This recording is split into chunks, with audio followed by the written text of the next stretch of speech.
अभी कल की ही बात है। जिम में था मैं, एक्सरसाइज स्टार्ट करने वाला था। बहुत सारी ऐसी चीजें लगी हुई हैं जिस पे आदमी लटक सकता है और भी कुछ एक्सरसाइज कर सकता है। तो मैं वहां पर पहुंचा तो देख रहा था कि एक लड़की जो रोज जिम आती है वो उस सेक्शन में गई हुई थी और बार बार लटक रही है, केवल लटक रही है, कोई और मूवमेंट नहीं कर रही है। तो उसको ऐसा करते देख करके मेरे मन में सवाल सा उठा और मैंने उससे पूछा, ये लटकने वाली एक्टिविटी आप क्यों कर रही हैं? तो उसने मुझसे बोला कि सर, मैं लंबा होना चाहती हूँ और लंबे होने के लिए मैं ये लटकने वाली चीज कर रही हूँ। लोग कहते हैं और किसी ने मुझसे कहा है फला फला कि लटकने से आपकी हाइट बढ़ती है। तो जब मैंने उसकी बात सुनी तो मैं थोड़ा सा मुस्कुराया और वो पूछने लगी कि आप क्यों मुस्कुरा रहे हैं। तो फिर मैंने उसको कारण बताया कि वाकई ये लटकने से क्या आपकी हाइट बढ़ेगी? हाइट अगर बढ़ेगी तो उसको बढ़ने के क्या कारण हो? वही बातें मेरे यहाँ भी कई सारे ऐसे साथी होंगे जो लोग ये समझते होंगे कि लटकने से हाइट बढ़ेगी या फिर वेट उठाने से हाइट दब जाएगी। तो ऐसे लोगों के लिए आज हम यहाँ पर बात करने के लिए हैं। हाइट, जहां पर हाइट की बात आती है, वैसे ये बहुत ही यूनिवर्सल प्रॉब्लम है और पूरी दुनिया में कई सारे लोग ये चाहते हैं कि हमारी हाइट बढ़े और हाइट बढ़ने के लिए तमाम तरीके के जतन करते हैं। मार्केट में उपलब्ध होने वाले सप्लीमेंट्स इस प्रकार के जो इस बात की गारंटी देते हैं कि इसे खाने से लॉन्ग लुक्स मिलेंगे आपको, आपकी हाइट बढ़ेगी, वो इन सब चीजों को ले लेते हैं। तो उन लोगों को जानने की जरूरत है कि क्या वाकई में ऐसे इन तरीकों से या फिर लटकने से हमारी हाइट बढ़ेगी। मुझसे जुड़े रहिए और बड़े इत्मीनान से, प्यार से हमारी बातों को सुनते रहिएगा। मैं ये बताना चाहूंगा, जो हाइट है वो, उसका जो अधिकांश पोर्शन है हमारी हाइट का जिंदगी में बढ़ने का, वो जेनेटिकली डिसाइड होता है।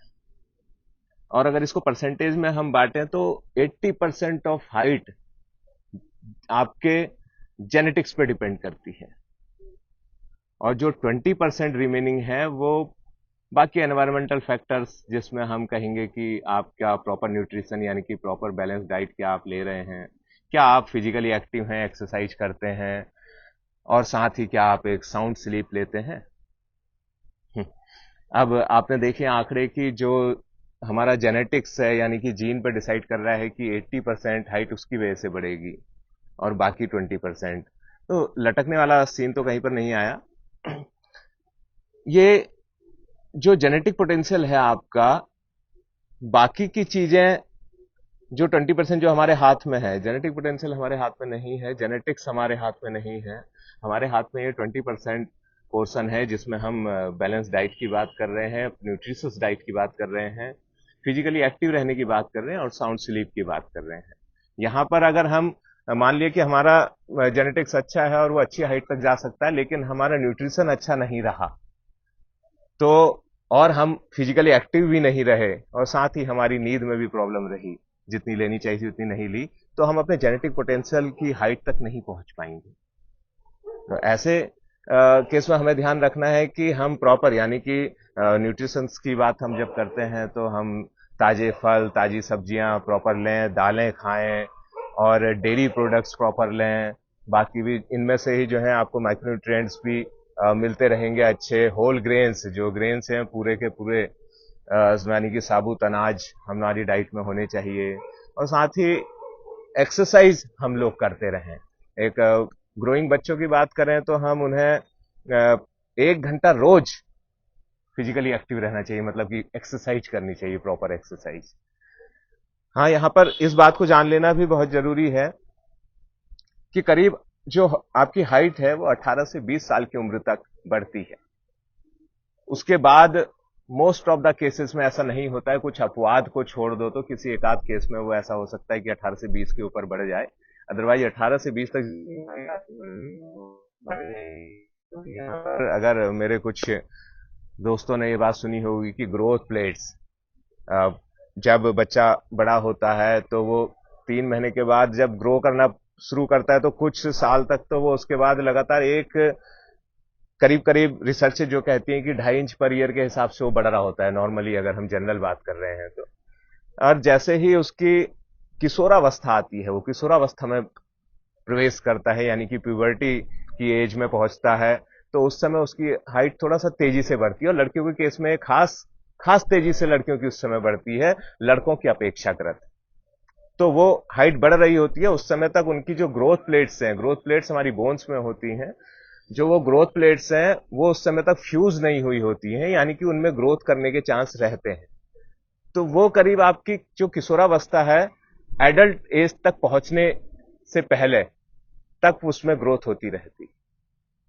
वो ग्रोथ प्लेट्स जब आप एडल्ट स्टेज पे पहुंचते तो फ्यूज हो जाती, तो उसके बाद उसमें कोई ग्रोथ नहीं होगी, कुछ एक्सेप्शनल केसेस में की अलावा, जिनमें कोई मेडिकल कंडीशंस हैं इत्यादि। तो इसलिए आपको ये समझने की जरूरत है, जो मेजर ग्रोइंग पीरियड हमारा किशोरावस्था का है, उस समय हमें ध्यान देने की जरूरत है कि हम फिजिकली एक्टिव रहें, एक्सरसाइज करते रहें और प्रॉपर न्यूट्रिशन लें, और नींद भी हमारी उस एज में हमें 8 से 10 घंटे की नींद की जरूरत होती है, और एडल्ट स्टेज में हम जब पहुंचते हैं तो उस समय हमें 7 से 9 घंटे की या 7 से 8 घंटे की नींद हमारे लिए सफिशियंट होती है। और ऐसे ही 65 साल की उम्र के बाद वो थोड़ा सा और नीचे डिक्रीज कर जाती है। तो हम ये साउंड स्लीप, अब मैंने क्यों कहा, देखिए जो एक्सरसाइज है, एक्सरसाइज क्या करती है, बॉडी के अंदर ग्रोथ हार्मोन्स होता है, ह्यूमन ग्रोथ हार्मोन, उसी की वजह से हमारी हाइट बढ़ रही होती है। तो जब हम एक्सरसाइज करते हैं तो एक्सरसाइज क्या करती है कि वो production of that human growth hormone उसे इंक्रीज कर रही होती है, जिसकी वजह से अगर हमारा जेनेटिक पोटेंशियल अच्छी हाइट लेने का था, मान लीजिए कि 6 फुट की हाइट लेने का था, तो फिर हम अगर एक्सरसाइज भी करेंगे तो अपने ग्रोथ हार्मोन को एक अच्छा एनवायरनमेंट देंगे और वो बढ़ेगा, और बढ़ेगा तो फिर वो हमें अपने जेनेटिक पोटेंशियल की ओर ले जाने की कोशिश करेगा। अब ग्रोथ हार्मोन तो बढ़ा, उसने बॉडी के अंदर ऐसी कंडीशंस बना दी कि हमारी बॉडी बढ़े, लेकिन उसको बढ़ने के लिए न्यूट्रिशन भी चाहिए, तो प्रॉपर जब उसे न्यूट्रिशन मिलेगा तो वो बढ़ रहा होगा। ऐसे ही नींद, मैं यहां पर बता देना चाहूंगा, कई बार हम लोग नींद को बहुत ज्यादा महत्व नहीं देते हैं, और नींद बहुत ज्यादा जरूरी है उन लोगों के लिए भी जो मेरे बॉडी बिल्डर्स और फिटनेस फ्रीकी लोग हैं, जो एडल्ट स्टेज को पार कर गए, जिनका हाइट से तो कोई लेना देना नहीं रह गया, लेकिन जो बॉडी को बनाना चाहते हैं, तो वो ध्यान दें कि जो ह्यूमन ग्रोथ हार्मोन की हम बात कर रहे हैं, ये स्लीप आवर्स में ही बॉडी के अंदर प्रोड्यूस होता है। तो आपको खास ध्यान देने की जरूरत है कि हमारा नींद के आवर्स पूरे हो और साउंड स्लीप हो।